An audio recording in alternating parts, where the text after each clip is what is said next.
Hebreus capítulo de número 6, versículo de número 4, diz assim: porque é impossível que os que já uma vez foram iluminados, provaram do dom celestial e se fizeram participantes do Espírito Santo, e provaram uma boa palavra de Deus e as virtudes do século futuro, recaírem, sejam outra vez renovados para o arrependimento. Pois assim quanto a eles, de novo crucificaram o Filho de Deus e o expõem a vitupério. Repare, é como se você crucificasse Jesus de novo. As pessoas assistiram aquele filme lá, A Paixão de Cristo, do Mel Gibson, saíram de lá todo mundo chorando, quebrantado, diz que foi assim com todo mundo que viu. Mas a crucificação foi muito pior do que aquilo. Porque aquilo ali, o filme tentou mostrar a tortura que aconteceu no corpo de Cristo.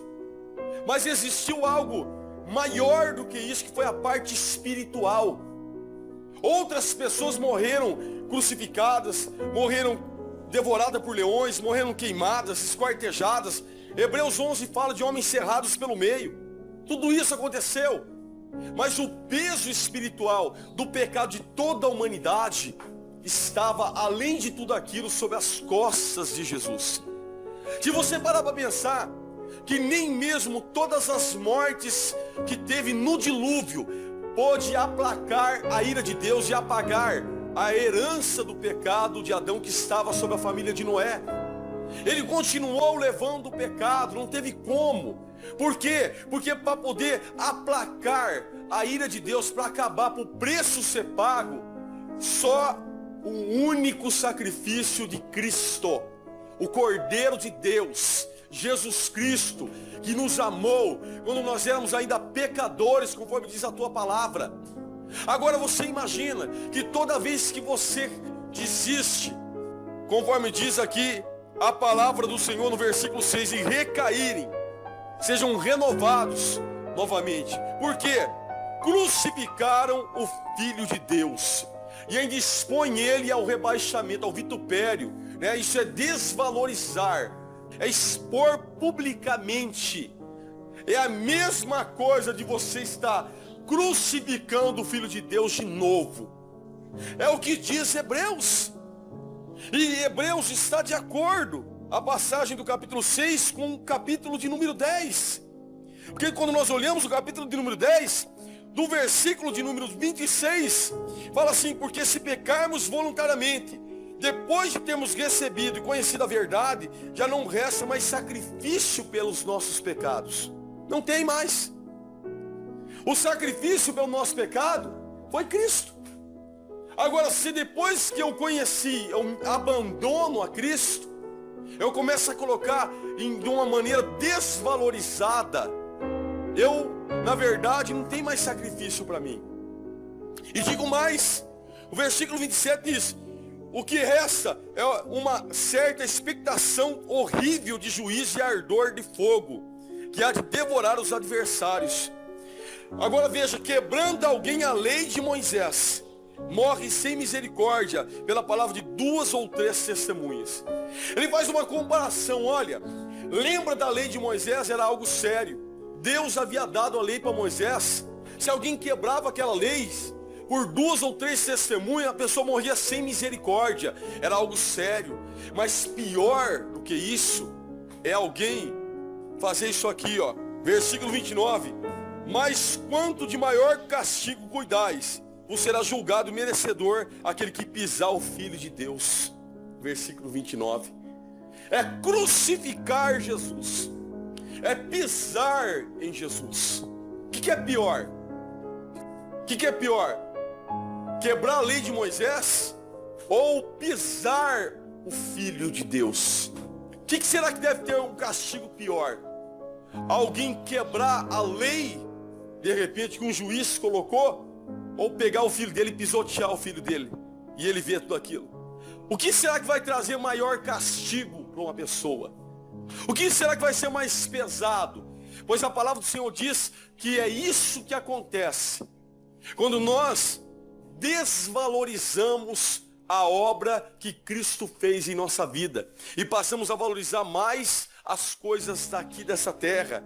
Porque a palavra do Senhor ainda continua dizendo assim, versículo 29, de quanto maior castigo cuidais, você será julgado merecedor aquele que pisar o Filho de Deus e tiver profanado o sangue do Novo Testamento, sangue do Testamento, com que foi santificado, e fizer agravo ao Espírito da graça.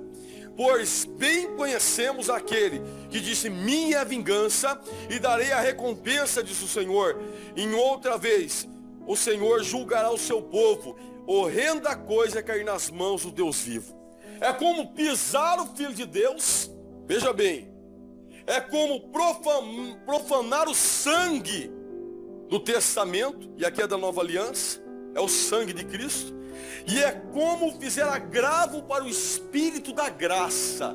É muito pior do que transgredir uma lei de Moisés. É muito pior. Você compreende a seriedade de você compreender os valores? Por que que o homem tem desvalorizado as coisas de Deus?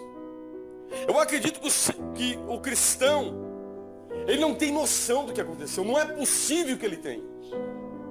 Não é possível. Porque quando algo de fato é de valor para nós damos o nosso melhor por aquilo. Nós almejamos, nós queremos alcançar. Nós fazemos de tudo para alcançar. Mas quando se perde o valor, então as pessoas começam a colocar como segundo, terceiro e quarto, nem como primeiro mais. Basta você parar para pensar, eu e você nem poderíamos passar o muro de Soreg. Já logo ali no templo, apenas uma vez por ano o sacerdote podia entrar, Hebreus 9, 25. Só uma vez por ano. Ele fazia sacrifício pelos próprios pecados dele e depois pelo pecado de todo o povo de Israel. Uma vez por ano, talvez nunca mais na vida ele entrasse lá de novo.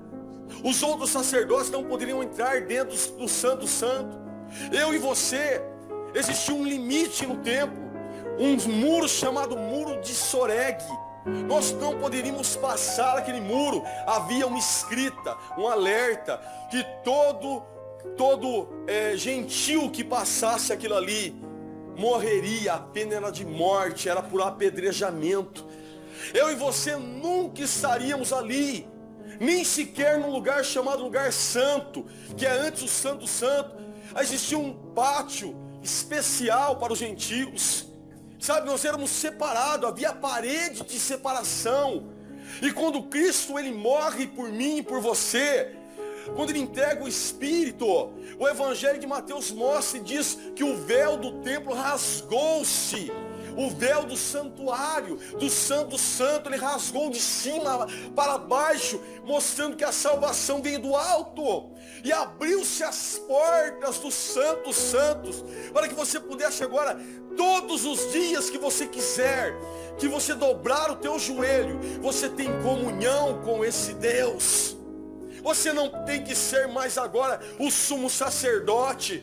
Você não precisa mais agora fazer sacrifício pelos seus pecados, porque o sacrifício de Cristo já é o único sacrifício, e ele está ativo. O sangue dos outros animais, quando eram mortos no sacrifício, logo a vida daquele sangue morria, mas a vida do sangue de Cristo pulsa por toda a eternidade, porque o seu sacrifício é eterno, é para todo sempre. Ele nos deu vida, ele nos tirou da morte, ele nos levou ao santo dos santos. Agora nós somos filhos de Deus, o nome é escrito no livro da vida. Olha o que Cristo fez por nós.